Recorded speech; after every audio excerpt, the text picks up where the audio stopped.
So yes, we are live, and basically today I'll be talking about the ChatGPT Code Interpreter, right? It's been around for a bit, and I could arguably say this is the most important and significant feature of ChatGPT, right? Because it allows you to do certain things that we thought is going to take a long time, right? And which I'll show you in a couple minutes, right? So I'm going to be fast with it. I'll also have another part of this video that I'll talk about some other things because I want to keep this one short. So I'm going straight right into it. So the first thing is that it can allow you to analyze your own data. So basically, it can allow you to talk to your data and get more from your particular data or any data that you have, right? And we have plugins that used to do this before, but this allows you directly to be able to do that. And what do I mean? Let me show you a bit. So to get ChatGPT, obviously, to get the code interpreter, you need to subscribe. You need to be a subscribed user. And once you have that, you need to go over to this setting, right? The settings and beta, and where is it? Make sure your code interpreter is on, just like the way the plugins is. So once that's turned on, the option will be over here, code interpreter, and you click on it. It's still on beta mode because it's still being tested. However, I still can do a lot of good things. So if you notice, the first thing you notice is that you can upload your file. Okay, so that's what I mean by the first data. It can allow you to upload a file. So I'm going to click on this, and I'll move over and I'll say yeah, right, so it's uploading it, and I can ask it, can you please describe this document, for example, right? And let's see what it brings up. So sometimes, depending on how large the document is, it will take a little bit of time. Sometimes, okay, it's done. So this document is titled work sample. This document includes the following details, right? And you see it brings out every single thing. So what I normally do is, when I have something like this, I always try to regenerate it like 2-3 times to see the different variations and pick the best or mix and match, right? But there you have it. It's analyzed it. Yeah, so I could go further, right, in describing the data to say, can you explain this document? So yeah, I could go further to say, can you explain this document like I'm 5 years old, for example, and it will break it down into, basics stuffs.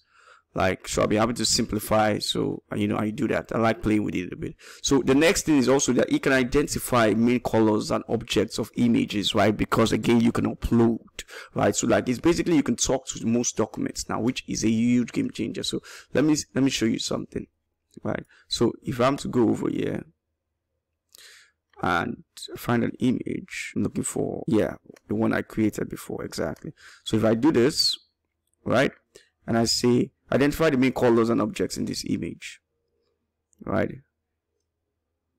it's going to be working, and basically it's going to give you I want to confirm, because sometimes it gives me color codes palettes. Okay, so this image appears to be a thumbnail, exactly. The colors are white, black, yep, red and blue. Object elements, 5 things you need, 2 shapes, red shapes, background. So it basically analyzed every single thing, and as usual, it will let you know that its recognition capabilities are limited, but at least it can give you a very thorough run through of the things in this image. So it basically can help you do that.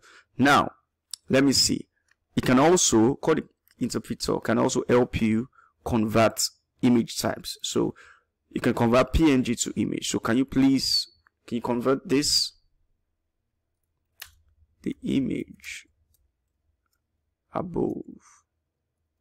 So I want to test this, right? Ideally, what you want to do is to upload the image first, if it's PNG, and you convert to JPEG, right? But I'm not sure. Let me just check it out. So this is a PNG image. Good.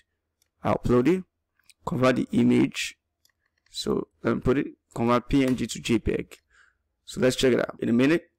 I mean, obviously I know this works, but I usually have a website I normally use to do it online. But basically, okay, let's see. But basically, this is just, ideally just makes it straightforward and straight to the point.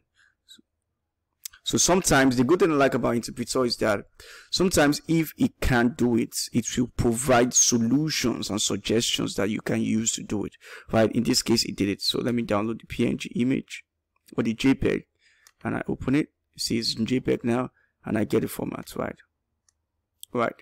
So, whew, that's nice. So another one I like of this, another feature I like is it can also help you convert, create QR codes, basically. So if I say, can you create a QR code for this website, and I put my website, for example, it's going to show up in a bit. Again, I normally used to go to websites to do this, right?